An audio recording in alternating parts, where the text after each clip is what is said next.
Thanks for visiting the patient and the weather today. I'm meteorologist Al Peterlin, and I'd like to talk about the weather health risk for Friday, November 7th, 2025.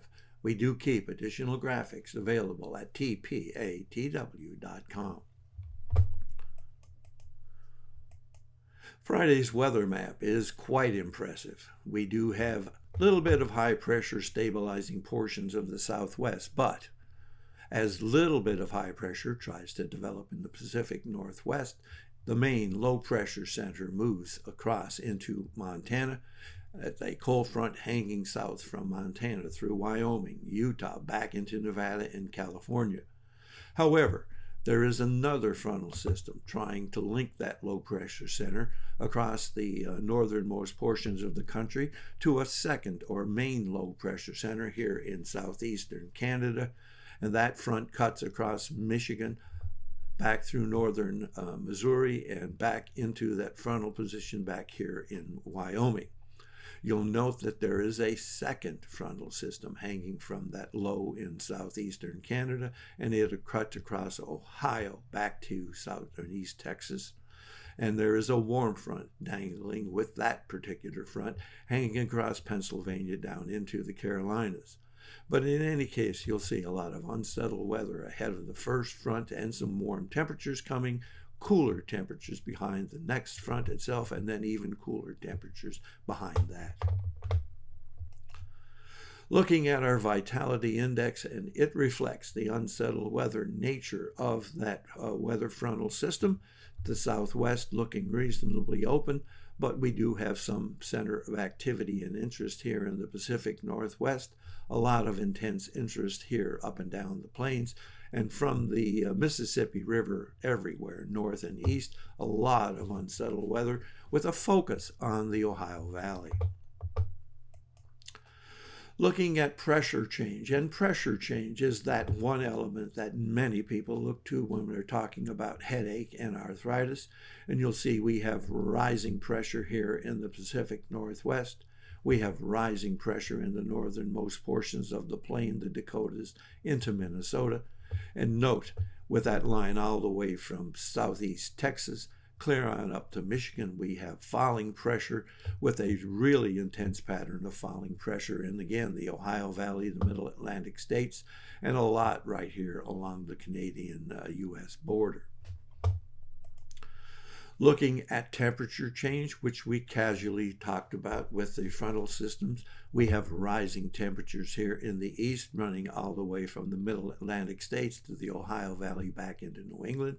We have falling temperatures here in the northern plains and up toward the westernmost portion of the lake, Minnesota and Wisconsin. Dew point temperatures, also extremely interesting, but again reflecting that same pattern of where the fronts are hanging, as we have falling dew point temperatures here behind the final front, behind that East Texas back up into the plains, but we have dramatically rising dew point temperatures here in the east, all the way from Louisiana, clear on up through New England. Looking at the vapor pressure map, you can see it gives the areas of most intense activity, and it shows that fall most significantly here in Kansas. And notice how the rise in vapor pressure here in the Ohio Valley, but significantly here in the lower Mississippi Valley, and an interesting rise here in the Virginia, North Carolina area. But we are also picking up that increase in vapor pressure across Florida. Looking at POI, which is our measure of the change in the atmospheric oxygen available in the atmosphere, you can see that we're looking at rising POI and a risk of migraine, irritability, even stroke across the Pacific Northwest and up and down the plains from the Texas Panhandle clear on up through the Dakotas and to the westernmost sections of the lakes, with the really intense activity running across the Dakotas into Minnesota down into Wisconsin. Note here, it's kind of interesting that we have the risk of migraine across most of the big western Canadian cities, Vancouver, Calgary, and Winnipeg. As we jump to arthritis and asthma, you'll see we have a risk of arthritis and asthma up and down the state of California. and then jumping east all the way from southeast Texas up through Illinois and up into Michigan, and everywhere east we have a risk of arthritis and asthma, including the state of Florida, but most intense change occurring in the Ohio Valley, Ohio, Kentucky, West Virginia, Pennsylvania, actually even across portions of New York and the Carolinas. And note, we're picking up all of the Canadian cities from Windsor to Ottawa with the risk of arthritis and asthma. Thanks for visiting the patient and the weather today. Your comments are appreciated, and if you hurt, let us know where you're located. And it does look like a lot of hurt on Friday.